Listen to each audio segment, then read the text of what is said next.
Before we begin, I would like to advertise my books, Above Heaven and Dance of Frozen Death. If you like my takes on storytelling, please consider giving them a read. Links in the description. Now, on with the video. I came here tonight because when you realize you want to spend the rest of your life with somebody, you want the rest of your life to start as soon as possible.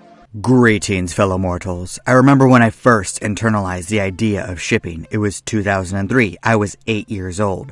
I was watching cartoons in the afternoon. It had been a long day at school. All I wanted was to turn my brain off for a few short minutes before doing what seemed, at the time, to be an excruciating amount of homework. Of course, I could never conceive of the horrors that would come later in my life involving home projects and studying. In my blissful ignorance, I sat on my dad's recliner until he got home. An odd show flashed across the screen. Characters turned from 2D to 3D through a computer.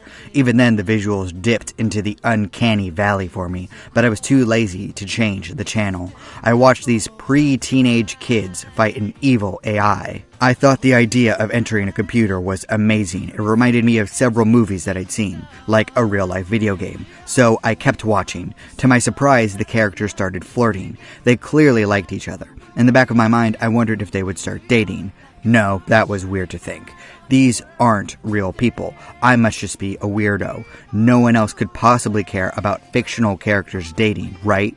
Right? You had no right to tell me you ever had feelings for me. Boy, did I have no clue about what I was in for in the future. My first idea of shipping originated from a cartoon called Code Lyoko. It wasn't like I didn't know romance existed in fiction. I'd seen it in many different kids' films. Basically, every Disney film had a pairing in it. Even stuff like Shrek focused on the idea of two characters growing closer and getting married. It just didn't click into my head until I saw a bunch of kids who weren't much older than me.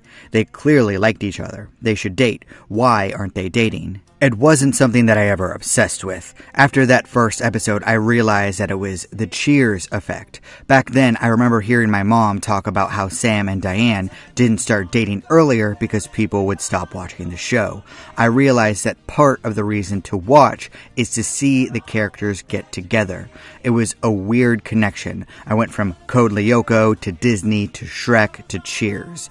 The brain of an 8-year-old is a strange place. But I eventually came to a conclusion. The people who made the shows knew that the viewers wanted romance to happen. As such, they would string people along to keep them watching. It made sense to me even back then. I'm supposed to be beautiful. But you are beautiful. I was hoping this would be a happy ending. Just like how people want to see the bad guy punished, the hero achieve a goal, the epic fight scene, or the emotional conclusion, they want to see their favorite characters find love. Shows and movies pick the people who would be together and save the relationship for the end. It made sense for me, and for a long time I didn't question it. In my preteen years, that's just how it was. From Jimmy Neutron to Friends, from Naruto to Pirates of the Caribbean, even to How I Met Your Mother, where the whole point is the ending ships.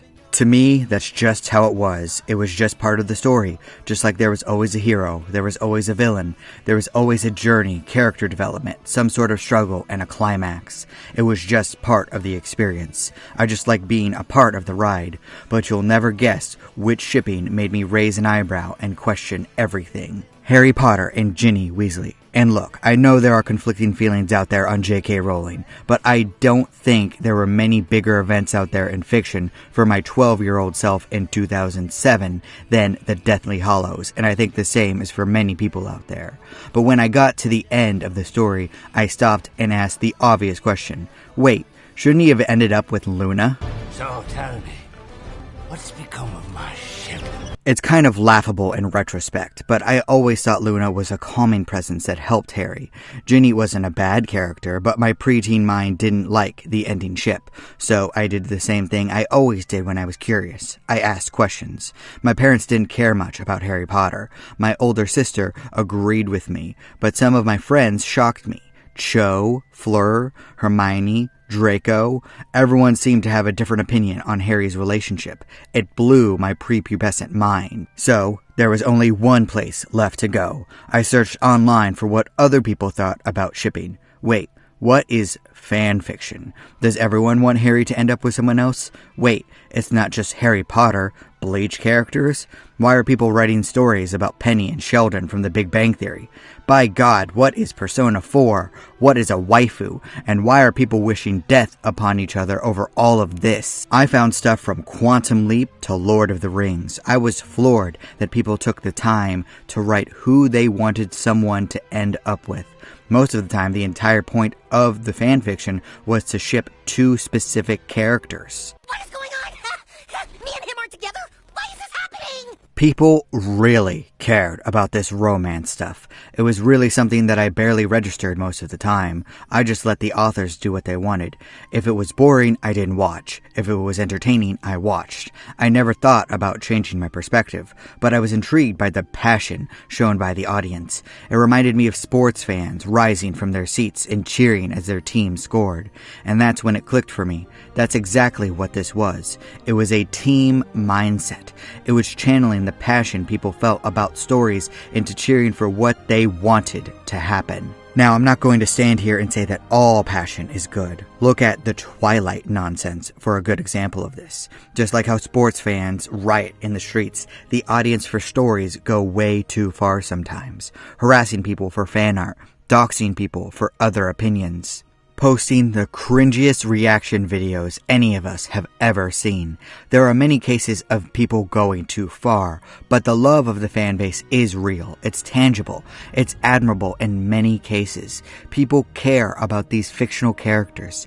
That investment allows artists to keep working. So I only ever viewed it as a positive. Shippers gonna ship. They just have to realize that the original artists aren't going to validate what you want. Right? Right? I'm hoping all this aligns exactly with my fanfic, Stan. If not, I will be very disappointed. To my great shock, South Park not only played with fanfiction, they made it a part of the show itself. Parker and Stone asked the internet for Tweek and Craig shipping fan art. I'm not going to lie, that episode was hilarious and a bit revealing. I didn't even know that pairing existed. It never once crossed my brain, but there was apparently a lot of it. I laughed so hard as the citizens of South Park became so invested into the relationship of fourth grade boys. I've never seen creators openly mock their audience, thank them for their dedication, make a point about virtue signaling, and give people exactly what they wanted, all at the same time. The fans actively shaped characters on South Park. Sure, it was all comedic, but it's a pairing that stands to this day. Originally, I thought it was kind of sad, because I thought the characters were being forced into being something they didn't want. It's like the opposite of gay conversion therapy. But when the song Put It Down eventually played during the 21st season, I was pretty invested. You have to give it to those madmen. Stone and Parker know exactly what they're doing. Build yourself a home. I have a home. Come back to me. Personally, the most I've ever been invested into shipping is with video games. Persona 5, Mass Effect, and Fire Emblem Three Houses come to mind. I can guarantee you I spent way too much time building support between characters in Three Houses to pair them up. Besides that though, it's never been my interest or my top priority. I never belittle anyone else for their passion on this topic. It's a good thing that can become crazy in excess. But as I've gotten older, I have found myself more interested in stories of already established relationships. Shrek 2, The Office, Parks and Rec, The Good Place, Better Call Saul. How the characters function while in a relationship has become more fascinating to me personally. But my feelings might be because I've been with my wife for 4 years and married to her for 2. I just might be in a different point in my life than other people. At the same time, I do understand the build to the romance. Being in a relationship is definitely better, but I also remember the new feelings, the hormones, the freshness, the excitement. It's nice to be reminded of those times through fiction, even if I prefer what I have now. I support passion for storytelling in all forms, even when it's in the shape of pairing two characters together. I only hope that shipping isn't just a way for people to release romantic tension. We live in weird times. Everything is in a state of transition. As much as I love storytelling, there's no substitution for real life. There's nothing wrong with enjoying all aspects of a tale. Character development, world building, action, romance, and everything in between. But the stories we tell each other are meant to exist for us, not the other way around. I'm in love, and yet still a little bitter. It's surprising. Thank you so much for watching. Please leave a comment down below. I'd love to hear your perspectives and to start a dialogue with you. And please consider reading my books, Above Heaven, Dance of Frozen Death, and Vows of Blood and Honor, which will be released in September. I appreciate you. Do not despair.